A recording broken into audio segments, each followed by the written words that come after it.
In a quiet town surrounded by woods, the aging wooden chapel was beginning to fail. During winter services, the beams groaned overhead while families sat beneath them, pretending not to hear.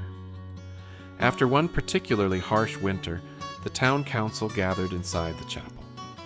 They studied the warped rafters and uneven floor, then voted to replace it before it forced their hand. The council didn't choose the most established mason in the region. Instead, they chose Caleb, a young mason known for steady hands and disciplined work. The commission was an honor, and he felt the weight of it immediately. One evening, Caleb stood alone inside the aging wooden chapel. He pressed his palm against a warped beam and imagined the building failing before the new one was ready. The urgency he felt came from responsibility, not pride.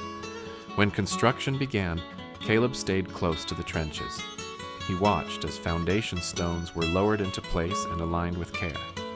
From the road, it looked like slow progress.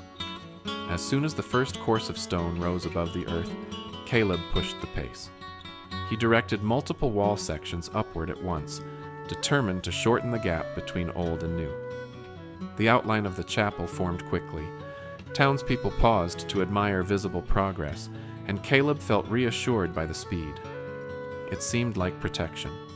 Encouraged, he approved higher sections before the lower walls had fully settled. He told himself the base was strong enough and that adjustments could be made later. At dusk, Caleb noticed a thin seam forming where two walls met. He crouched and pressed against the stone, feeling a subtle shift beneath his hand. The structure wasn't failing, but it wasn't ready. The next morning, Caleb stood before the wall and ordered part of it dismantled. Workers lowered stones he had just watched go up. From the road, it looked like retreat. Word reached Martin, a broad-shouldered mason with silver at his temples and decades of stonework in his hands. He had stepped aside so Caleb could take this commission. Martin walked the exposed foundation in silence.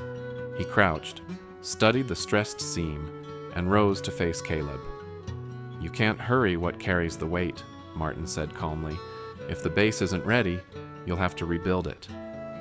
Caleb nodded. He hadn't saved time. He had only postponed stability. This time he rebuilt in sequence. He reinforced the corner fully and allowed one wall to settle before raising the next. Progress looked slower from the road, but Caleb no longer measured speed by visibility. He measured it by strength.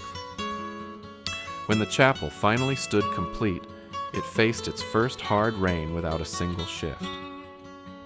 Caleb walked the perimeter afterward, feeling no movement beneath his palm. He understood then what urgency had nearly cost him. If you try to build the full vision before the base can carry it, the structure will force you backward. But if each layer is allowed to settle before the next is added, the whole vision rises cleanly, and only once.